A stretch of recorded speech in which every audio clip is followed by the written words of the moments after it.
Think a perfect credit score is your ultimate financial trophy? Think again. Chasing that 850 can actually cost you money and sabotage your financial progress. For too long, misinformation has led good people to make bad decisions. Today, we're cutting through the noise, debunking the 5 biggest credit score myths so you can stop obsessing over a number and start building genuine financial power. Let's get straight to it. Myth number 1, you need to carry a balance on your credit card to improve your score. This is perhaps the most dangerous and persistent myth out there. Let's be clear, carrying a balance on your credit card never helps your credit score.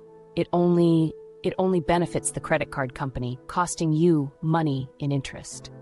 But here's what most people miss about how credits actually work. Your credit score measures your ability to manage debt, not how much interest you can pay. The amounts owed portion of your FICO score, which makes up a significant 30% of the total, looks at your credit utilization ratio. That's how much credit you're using compared to your total available credit. The sweet spot for utilization is generally under 30% and ideally under 10%. But the absolute best utilization ratio for your score is 0% while still using your card regularly. Use your card, pay it off in full before the due date every single month. That shows responsible usage without paying a dime in interest. Think about it. Carrying a $1,000 balance at 20% APR means over $200 in annual interest for 0 credit score benefit. That's money wasted, not building wealth. I've seen countless people, especially those new to credit, fall into this trap, thinking they need to pay interest to prove themselves. It's a costly misconception. Myth number 2, closing old credit cards always tanks your score.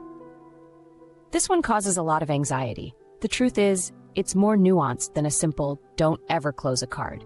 Yes, closing an old card can affect 2 factors: the average age of your accounts, which is 15% of your FICO score, and your credit utilization, 30% of your score. If it's your oldest account, your average age will decrease. If it's a card with a high limit, closing it reduces your total available credit, which could spike your utilization ratio if you're carrying balances on other cards. However, the impact is often temporary, and sometimes closing a card is the smart financial move.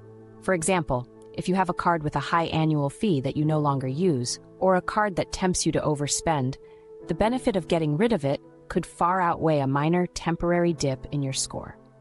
Credit bureaus typically keep closed accounts with a positive payment history on your report for up to 10 years, so its age still contributes for a while.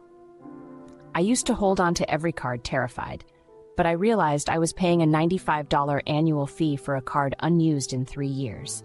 The mental burden, the fee, and the temptation weren't worth the marginal benefit to my average age of accounts.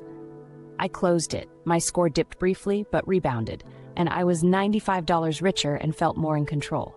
Focus on overall financial health, not just a single data point. Myth number 3, checking your own credit score hurts it. This myth makes people avoid a crucial financial habit, monitoring their credit. Here's the critical distinction you need to know. Let's differentiate. There are soft inquiries and hard inquiries. When you check your own credit score through a free service, your bank or an annual credit report website, that's a soft inquiry. Soft inquiries do not affect your credit score. They're merely for your informational purposes. In fact, regularly checking your credit is a smart move, as it helps you spot errors, fraud, or identity theft early. Hard inquiries, on the other hand, do have a minor impact. These happen when a lender pulls your credit report because you've applied for new credit, like a mortgage, auto loan, or new credit card. Each hard inquiry might shave off a few points, typically 5 points or less, and its impact usually fades within a year, disappearing from your report after 2 years. FICO understands that shopping for major loans, like mortgages or car loans, often means multiple inquiries. So, if you apply for several car loans within, say, 30 days, FICO often groups them as a single inquiry to avoid unfair penalties. The benefit of getting the best interest rate on a major loan far outweighs a minimal, temporary score impact. Don't let this myth stop you from being an informed consumer. Myth number 4, a perfect 850 credit score is the ultimate goal. For some reason, people are obsessed with hitting that elusive 850. While an excellent credit score is undoubtedly valuable, chasing perfection beyond a certain point yields diminishing returns and can even lead to poor financial decisions. And this next part might surprise you. Most lenders consider any score above 760 or 780 to be excellent credit. Once you hit this range, you're already qualifying for the best interest rates on mortgages, auto loans, and credit cards. There's virtually no practical difference in the loan terms you'll receive between someone with a 780 score and someone with an 850 score.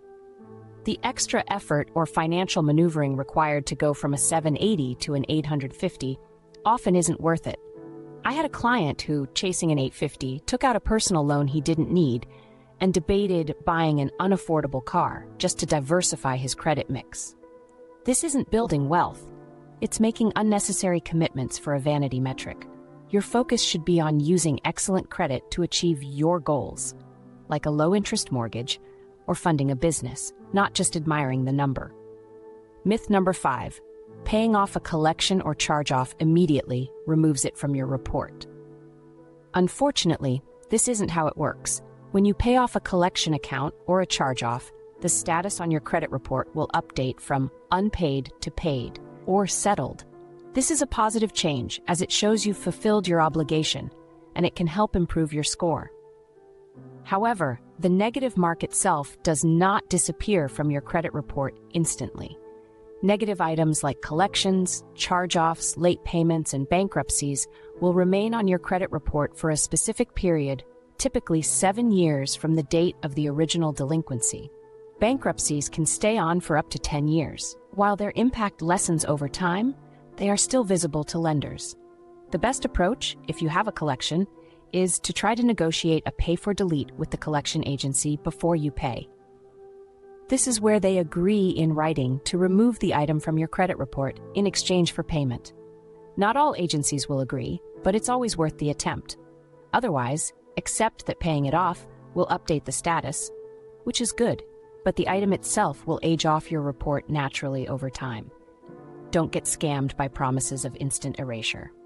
So what's the bottom line here? Your credit score is a tool, not a trophy.